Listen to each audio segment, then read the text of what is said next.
Boomer Sooner, Bill Bedenbaugh in Oklahoma, they're on an elite heater. They just got Tyler Guyton and Walter Rouse drafted in this latest NFL draft class, including Tyler Guyton in the first round.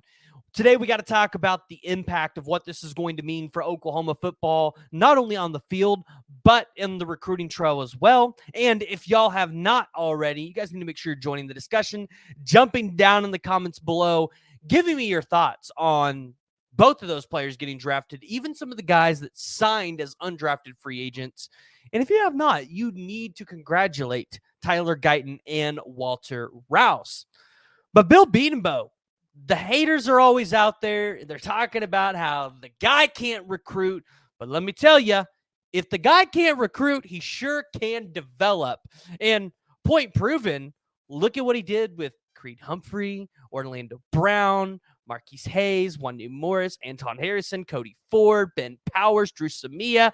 I'm pretty sure I left one or two out there because he's just got that many guys into the NFL.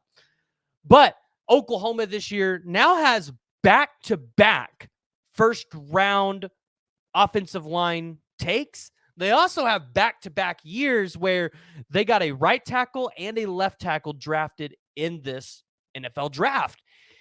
And this is important, and I really want to talk about this because so often we talk about on the recruiting trail how Bill Bedenbaugh can't land the top-tier offensive linemen.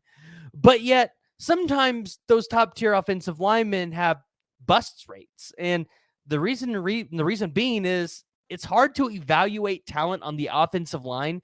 It's one of those positions where you really just got to have the knack and the eye for it. And even if you have the eye for it, you still sometimes are going to miss here and there. Bill Bedenbaugh, he doesn't miss very often. And although sometimes the takes through the recruiting trail are not sexy, they might only be 3-star kids, not consensus 4-star and 5-star kids. They're still elite, and they still get to the NFL. Point being, look at Orlando Brown. Orlando Brown was not a consensus 3-star guy. Only a 4-star with rivals, but a 3-star with rivals. Or not, it was a 4-star with 247, but a 3-star with rivals and ESPN. So, not a consensus 4-star guy, yet he got one of the largest contracts for an offensive lineman ever in the NFL. Same thing for Creed Humphrey. Not a consensus 4-star guy, yet he got one of the largest contracts from a center in the NFL that we've ever seen. And then you've seen guys like Drew Samia, Ben Powers, Marquise Hayes, Cody Ford. They've had successful NFL careers on the offensive line. And you just saw Wanya Morris and Anton Harrison both get drafted last year, which is kind of where you see that 2 years of a right tackle and a left tackle getting drafted. But the big thing you got to look at, though, is he's got an offensive lineman drafted in the first round 2 years in a row, and he might be going for number 3 with Jacob Sexton this year. That's kind of where people are at with this offensive line thing. And here's the deal. Yes, not all of these guys that get drafted are Bill Bedenbaugh recruits, but if you enter the transfer portal and you end up in Bill Bedenbaugh's system and you get the Bill Bedenbaugh blessing, a lot of the times you're going to get drafted. You're going to get taken. I mean, look at it. The Chiefs took another Bill Bedenbaugh offensive lineman in McCade Matauer through an undrafted free agent. This is now their 4th OU offensive lineman that I can recall that they've had.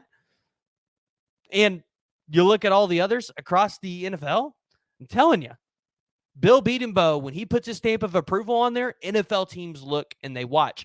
Tyler Guyton was an interesting one because he came into Oklahoma as a defensive tackle, and Oklahoma said, no, we like your athleticism and we like your abilities, and you'll make more money on the offensive line. That's where you need to go. So they converted a kid that was a 3-star out of high school, not even rated by one of the services, and they got him to go in the first round. Then you got Walter Rouse. Walter Rouse transfers from Stanford. Do you guys know how undervalued of a pick Walter Rouse is going to be in the NFL? Let me tell you, because in his season, his lone season at Oklahoma, did not allow a single sack. And he was just that good at Stanford, where I think he only allowed 3 sacks in his entire career. Walter Rouse went in the 6th round to the Vikings. And I'm telling you, the Vikings are going to be holding on to Walter Rouse for a while. But this is just how it is. These guys transfer into the Oklahoma program, and Bill Bedenbaugh says, yeah, you know what? I can give you my stamp of approval. You're good enough. You can make it. So what does this mean? Well, a guy like Michael Fasusi, one of the best offensive tackles in this 2025 recruiting class, and definitely, I think, the best left tackle in the class. We've heard him on here on the podcast, and you guys have heard him talk about it. He loves the development of Bill Bedenbaugh.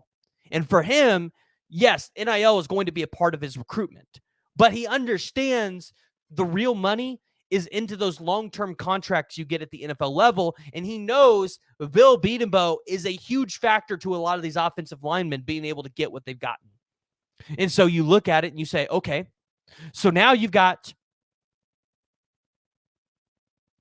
you guys know, Michael Fasusi, you've got Ty Haywood, Lamont Rogers, Andrew Bababaloa, 4 top-tier offensive tackles that you're going after. You're likely only going to land one.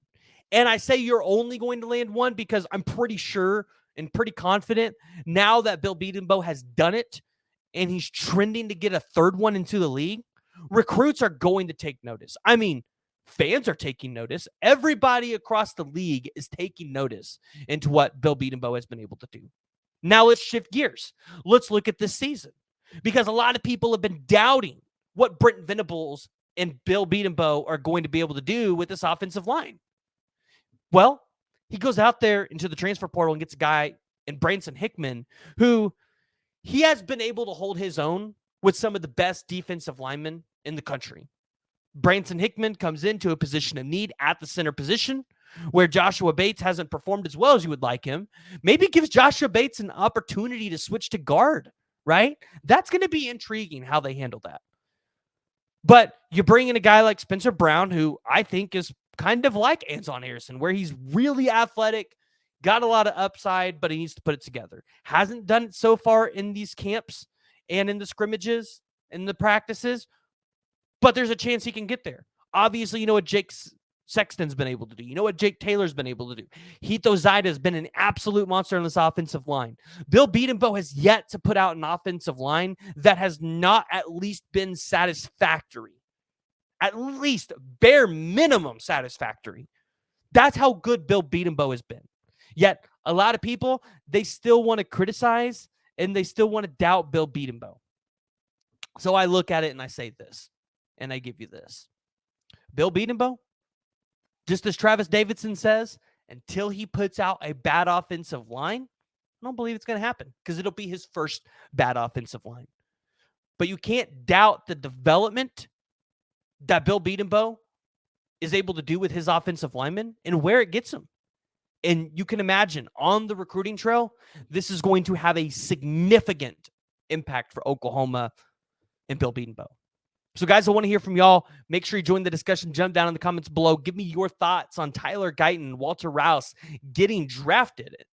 And if you have not already, make sure you hit that like and you hit that subscribe button.